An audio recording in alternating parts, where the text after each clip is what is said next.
Welcome to Pods with Posh and Pool, a podcast designed to inspire and challenge listeners through story, experience and insight. To face adversity, learn from suffering and discover how to embrace life with a heart filled with love and gratitude. We are so thrilled to have you journey with us and can't wait to share your stories. Join Sue O'Callaghan and Joanne Webb as we disrupt the theory that everyone has perfect lives. Hi there everybody, Pods with Posh and Pool day 13. Hi Jo, how are you?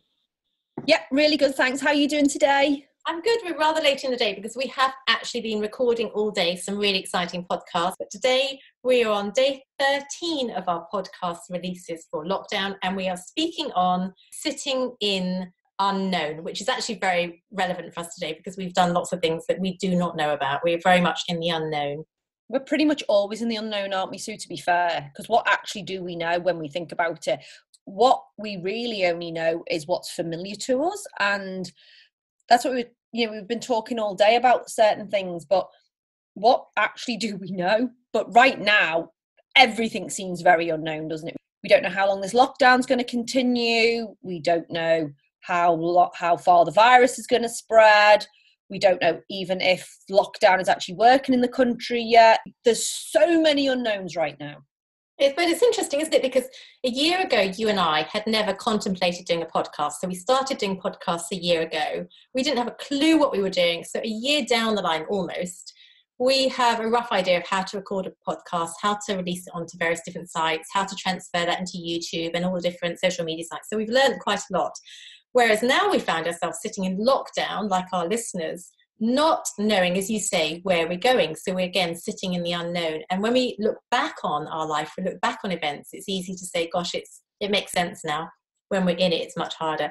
And Jacinda, our Prime Minister, yesterday was speaking to New Zealand, saying that she wanted to be very transparent about the lockdown, how long it's going to take. Obviously, the biggest question is it going to be extended to a longer period of time? And she said, look, we actually don't know. We've got to watch the stats. So she said, as and when the stats come in about social transmission and extra testing and so on, they'll know roughly what's happening with the virus, whether it's spreading, whether they're in control of it. But at the moment, our listeners all around the world are in a very similar situation. None of us know where the virus is going long term, worldwide, globally. Are we reducing? Are we increasing? Interestingly, yesterday, I saw that also Singapore, where the children's father lives, they were very much in control of it. Numbers were reducing. So they weren't so strict with lockdown. And now the numbers are increasing. So they're having to come back to lockdown. Yeah, and I think that's the big thing, isn't it? Nobody wants lockdown to end too quick for us to only go back into it. It would actually be, I think everybody's line of thinking is they would prefer to stay in lockdown until it is in control. But I suppose because we are such a small nation and we are quite far removed from the rest of the world, we're in quite a nice situation really, because we are seeing what's happening, what the patterns are around the world. We're in quite a privileged position. So, and I know we are we're taking that in our stride, aren't we? And we're using all of that further information from around the world. We do not have an ignorant government. They are taking advice and they do seem to be running it really well. However, as we say, there is so many unknowns. Nobody knows what the global impact of this is going to be financially, emotionally. There's going to be good stories that come out of this, stories of sadness, stories of grief. There's just so much, but really every day is actually unknown as well. I know this is a situation that's bringing us all together in a way because we've all got some kind of commonality now. But actually, we often do just live in the unknown. We think we know stuff. We think we know our routine. We think we know how our life's going. And quite often, the carpet's pulled from under us, and we've got no flipping idea. But isn't it a measure then of how well everybody is doing? And I have to say to all the listeners out there, whatever your circumstances, if you're struggling, and I've actually had a bad day today, put something on my Facebook about being a lack of chocolate in the house and having a really bad day. But in terms of having such a change in our lives so quickly, whether it's teens you're struggling with, whether it's isolation you're struggling with, whether it's if you haven't got food in the house, you haven't got something to fix your toilet with, whatever's the situation, everybody's actually doing really well. And I was thinking about if the country or the world, globally, the politicians had said in 6 months' time, we're all around the world going to lock down. You're going to be in your houses for a month at least. Your children are not going to go to school. You can't go to work. Probably it would have taken 6 months planning for people to think, I've got to get food in the house, I've got to plan everything, I've got to make sure I've got everything ready.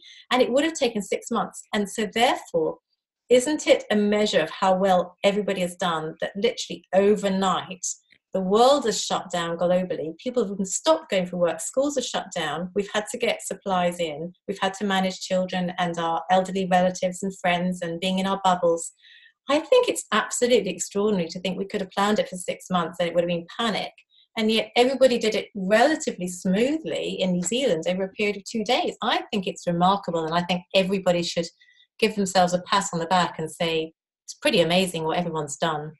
Yep, I agree. And everybody, we're all just we have to just take each day as it comes, don't we? And we're always listening to the new updates that the government, and they are providing them on a daily basis, which is great. And I think that reduces the fear ever so slightly. There's going to be people out there who are living in fear. Unknown brings fear.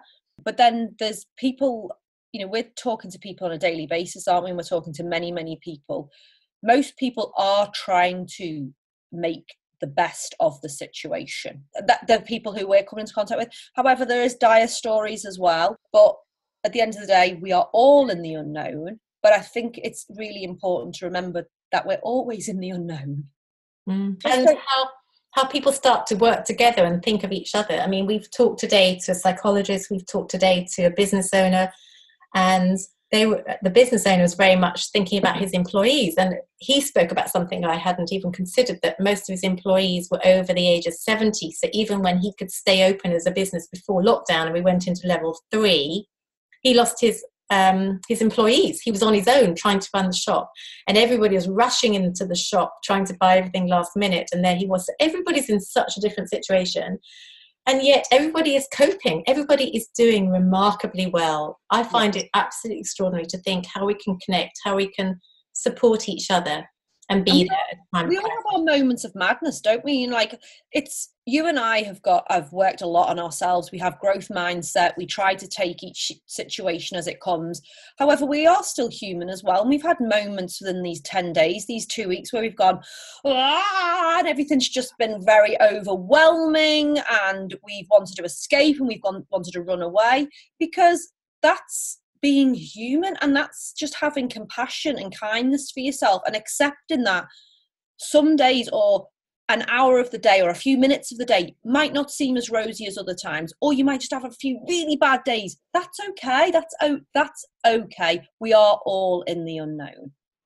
We are totally in the unknown. And I find it really interesting to think that some businesses right now are just not needed, and yet other businesses have just exploded overnight. I was looking at some stats today. I put into the internet unknown business success, and do you know what it came up with?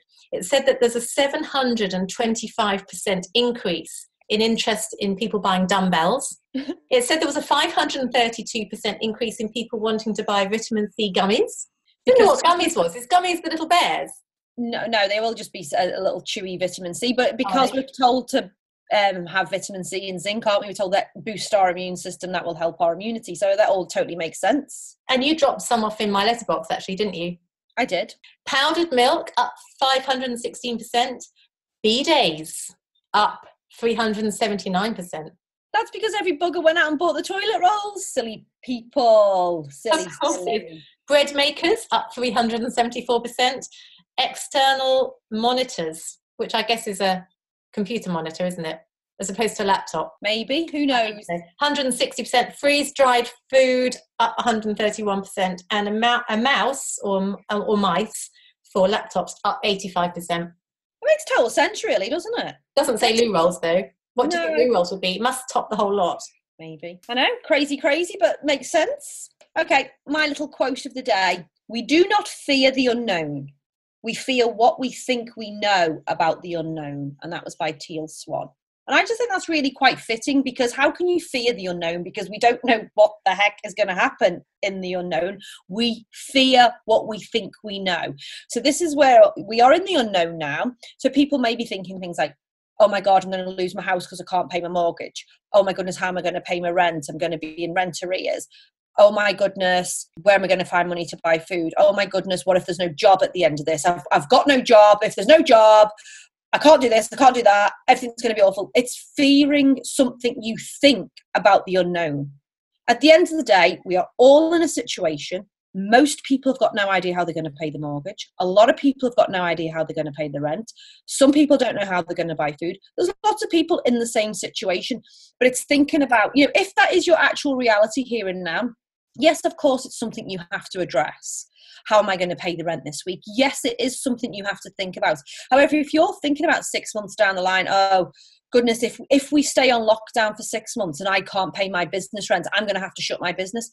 You're fearing something you're predicting, yet you've got no idea. It's this whole thing. It's like being on that rat race of worrying about something. So, Jo, for listeners that are in that place of fear about 6 months' time because they fear the business is going to end and there won't be money, how does one stop oneself going to that place of fear? Because once you partner with fear, then obviously it's really difficult to sleep at night, stress increases, the adrenaline rush increases, the immune system is lowered and so on. So it's a negative spiral to get into, isn't it? What's the strategy you would use then when you start to feel yourself partnering with fear? How do you stop it?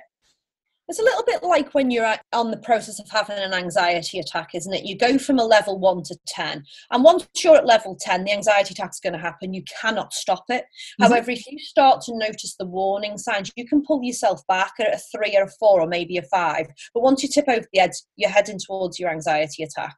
And it's a little bit like when we're with fear. Yes, of course, as I say, you and I are human. We are probably thinking how the heck we are going to pay our rent. Of course we do. It comes into our mind. However, we don't let it engulf us. So what we do is we go for grounding techniques. We ask ourselves the question, is this actually the reality? Is this actually the truth? Is this really the truth of today?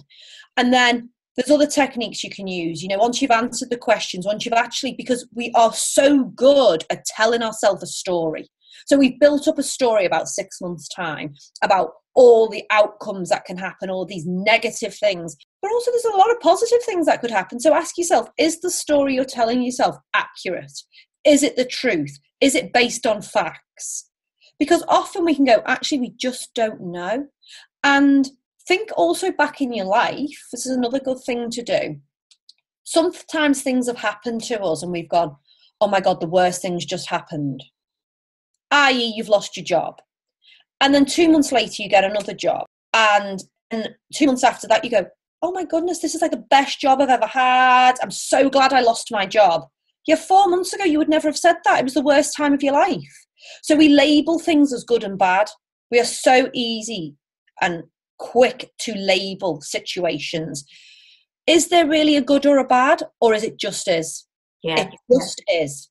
So these are all ways to ground yourself. And no, as we say on every episode, are these things easy? No, they take practice, but they are well worth doing because they stop them anxiety attacks in the middle of the night. They allow you to have some sleep and they keep you grounded. Again, practice gratitude. We cannot go on about this enough. Find things to be grateful for.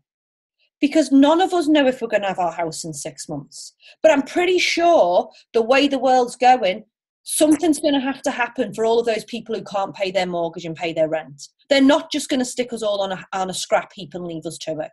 It's interesting, isn't it? Because Cornelia Inkheart has a lovely quote. She says, nothing is more frightening than the fear you cannot name.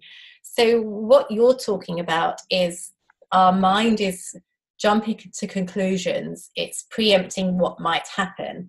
And as she says, if you cannot name the fear, then why step in and partner with it? So actually we can say to ourselves, what is the worst thing that is happening right now in this very present moment? Have I got a roof over my head? Yes, I have. Are the children safe, even though they might be bickering and arguing, not doing their schoolwork? Are they safe? Are they healthy? Yes, they are at the moment. So what is the worst fear that's actually happening right now, not in the future?